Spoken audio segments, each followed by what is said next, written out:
জায়গাটাকে তৈরি করতে হবে। নিজের ভ্যালু বাড়াতে গেলে নিজেকে ইউনিক পাওয়ার তৈরি করতে হবে, পাওয়ার স্টেশন হতে হবে। আপনি আলো দিন, ক্ষতি নেই, আলো দিন, কিন্তু নিজেই আগুনের মতো জ্বলছেন। অতি ছোট হয়েও না, ছাগলে বুড়ে খাবে। অতি বড় হয়েও না, ঝড়ে ভেঙে যাবে। এই যে প্রবাদ বচনটি, এটা আমরা ছোটবেলা থেকেই শুনে আসছি। এর গুরুত্বটা কি বলুন তো?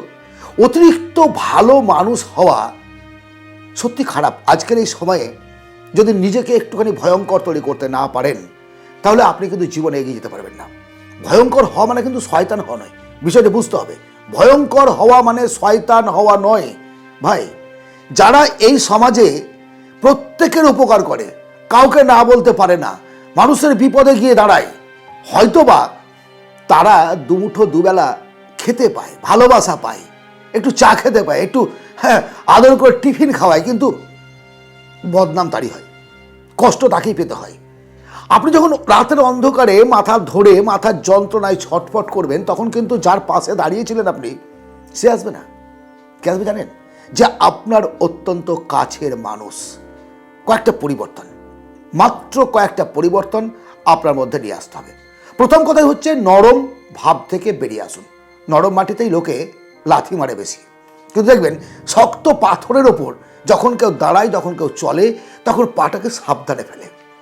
নিজেকে এতটা নরম করবেন না, নিজেকে এতটা দুর্বল তৈরি করবেন না। দুর্বলতা, আরে স্বামী বিবেকানন্দের কথা এটা, চাণক্যের কথা এটা। মানুষ কোন মানুষকে বেশি যন্ত্রণা দেয় জানেন?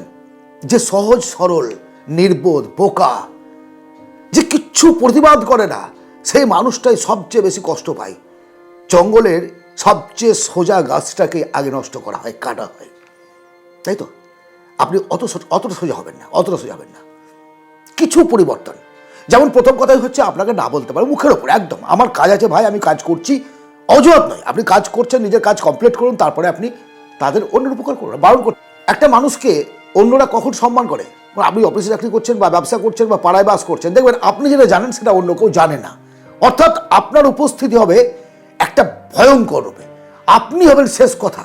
সেই জায়গাটা যদি আপনি তৈরি করতে না পারেন, তাহলে পরে আপনাকে কেউ সম্মান করবে না, আপনার ভ্যালু থাকবে না, কেউ আপনাকে ভালোবাসবে না, কেউ আপনাকে ভয় করবে না। ভয়ঙ্কর হওয়া মানে কি? ভয়ঙ্কর হওয়া মানে আপনি বাঘ, ভাল্লুক, রাক্ষসের মতো হয়ে গেলেন নাকি? মানুষকে চিবিয়ে খাবেন? কিন্তু নিজেকে চিনতে হবে। সাইলেন্ট হয়ে যান, স্থির স্থির, চুপচাপ হয়ে যান।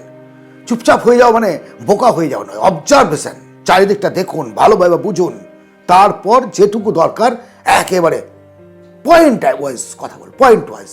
বেশি কথা বলবো না, যেটুকু বলবো পিনের মতো যেন বেঁধে। পৃথিবীতে এত মানুষের ভিড়ে আমরা সবাই একা, এটা মনে রাখবেন। কেউ নেই, কারো কেউ নেই। একা জন্মেছি, একা মরতে হবে। সমস্ত কিছু যা কিছু করছে এই মাঝখানে, জন্ম এবং মৃত্যুর মাঝখানে যে সময়টা আমরা কাটাচ্ছি, সেই সময়টাই হচ্ছে সবচেয়ে গুরুত্বপূর্ণ টাইম। এটার জন্য মানুষ মনে রাখে। সুতরাং নিজেকে খুশি করুন আগে। আপনার খুশি উপচে পড়লে আপনার পরিবার, তারপর পাড়া, তারপর গ্রাম, তারপর দেশ, তারপরে বিদেশ, বিভিন্ন জায়গায় ছড়িয়ে পড়ুক। অন্যকে খুশি করতে গিয়ে আপনি নিজেকে কষ্ট দিচ্ছেন, তারপরে কি হচ্ছে? দিন শেষে নেট ফল জিরো। না, সকলকে খুশি করতে যাবেন না, পারবেন না। এই পৃথিবীর প্রত্যেকটা মানুষ ইউনিক, প্রত্যেকটা আলাদা আলাদা। আপনি চেষ্টা করেও পারবেন না। আপনি যদি মনে করেন যে আমি সকলকে খুশি রাখবো, ভালো রাখবো, পারবেন না। একদল মানুষ আপনার বিরুদ্ধাচরণ করবে, আপনি যত ভালো কিছু করুন, আপনি তাকান না।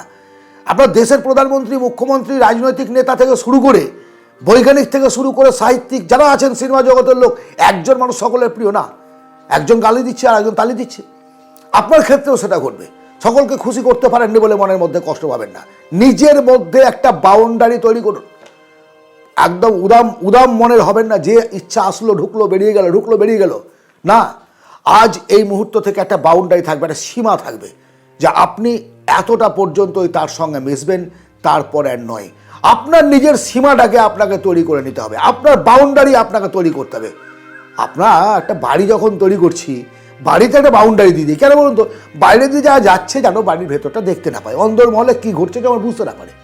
আর আমরা জীবনের ক্ষেত্রে এই বাউন্ডারিটা তৈরি করবো না। যে ইচ্ছে যেমন ব্যাপার ইচ্ছে সেইভাবে ব্যবহার করবে। আপনি কষ্ট পাচ্ছেন, কারণগুলো আপনি বুঝতে পারছেন না। কারণগুলো কিন্তু এটাই যে আপনি নিজের জন্য পরিশ্রম করছেন না, নিজের কথা ভাবছেন না। আজ এই মুহূর্ত থেকে যে কথাগুলো বলছি, আপনার ভেতরে ভরে নিন, পরিবর্তন নিয়ে আসুন। যদি জীবনে বড় হতে চান, যদি বড় হতে চান, যদি মানুষের সম্মান পেতে চান, যদি সমাজে মাথা তুলে বাঁচতে চান, যদি চান যে অন্যরা আপনাকে গুরুত্ব দিক, তাহলে গুরুত্ব তৈরি করতে হবে, নিজেকে গুরুত্ববান হতে হবে। একটা অফিসে একজন চাকরি ছেড়ে দেবে, তাকে কোম্পানি ছাড়ছে না, বেশি বেশি বেতন রাখছে। কারণটা কি? কারণটা একটাই, যে চলে গেলে অনেক কিছু চলে যাবে, অনেক কিছু চলে যাবে, অনেক কাজ বন্ধ হয়ে যাবে, ভয়ে ছাড়ে না। এই জায়গাটাকে তৈরি করতে হবে। নিজের ভ্যালু বাড়াতে গেলে নিজেকে ইউনিক পাওয়ার তৈরি করতে হবে, পাওয়ার স্টেশন হতে হবে। আপনি আলো দিন, ক্ষতি নেই, আলো দিন, কিন্তু নিজেই আগুনের মতো জ্বলছেন, তাতে কি লাভ হবে? একটা সময় আপনি শেষ হয়ে যাবেন, একটা সময় আপনার আর পাত্তা থাকবে না, প্রাধান্য থাকবে না, আপনি পুড়ে ছাই হয়ে যাবেন। ভালো মানুষ হন, ভালো মানুষ হতে খারাপ নেই, কিন্তু এতটা ভালো হবেন না যেন পা মোছা চটের মধ্যে লোকে ব্যবহার করে। নিজের পার্সোনালিটি তৈরি করুন, নিজের পার্সোনালিটিকে তৈরি করুন। আর এইগুলো করার জন্য বেশি কোনো পরিবর্তন করতে হবে না। বলেছি একটা জীবন, একটা পরিবর্তন। নিজেকে ভয়ঙ্কর তৈরি করুন, ভয়ঙ্কর, ভয় অঙ্কর, যার মধ্যে তাকে দেখে অন্যদের মধ্যে ভয় আসবে এবং আপনার প্রতি আপনার শ্রদ্ধা থাকবে। সেই ধরনের মানুষ হন, সেই ধরনের, শয়তান নয়, সেই ধরনের মানুষ হন। বেশি কিছু না, বলেছি 4টে পয়েন্ট। 1 নম্বর হচ্ছে নিজেকে চিনুন, নিজের পার্সোনালিটি তৈরি করুন, না বলতে শিখুন, সবাইকে খুশি করতে যাবেন না, এবং নিজের উন্নতি করে নিজের লক্ষ্যের জন্য কাজ করুন। ব্যাস, আজ এই পর্যন্তই। আজকে এই আলোচনা যদি আপনার ভালো লাগে, অবশ্যই একটা লাইক করবেন, সাবস্ক্রাইব করবেন, শেয়ার করবেন বন্ধু বান্ধবদের মধ্যে। ভালো থাকবেন, দেখা হবে অন্য ভিডিওতে। ধন্যবাদ।